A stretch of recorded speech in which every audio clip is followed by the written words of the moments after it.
মর্মান্তিক পথ দুর্ঘটনায় মৃত্যু দুই বাইক আরোহীর।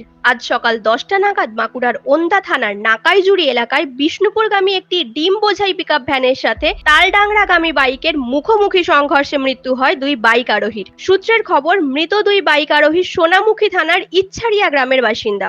মৃত দুই ব্যক্তির নাম স্বপন পাল ও সনুপ ওঝা। মৃত দুজনকে ময়না তদন্তের জন্য বিষ্ণুপুর সুপার স্পেশালিটি হাসপাতালে নিয়ে যাওয়া হয়েছে।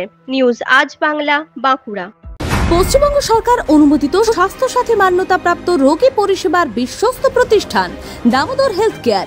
এখানে রয়েছে 24 ঘন্টা emergency service, doctor chamber, semi modular OT, orthopaedic surgery, প্রসূতি ও গাইনি বিভাগ, general surgery, ENT surgery, uro surgery, micro বা ল্যাপ্রোস্কোপিক সার্জারি, মেডিসিন বিভাগ, upcoming ICU, dialysis, advance physiotherapy, diagnostic centre, pharmacy, 24x7 lift ও অ্যাম্বুলেন্স পরিষেবা, medical insurance. আমাদের ঠিকানা মিল মোড়, কোতুলপুর, বাঁকুড়া। মোবাইল নাম্বার 9475240280 অথবা 9475240290 অথবা 9647180100।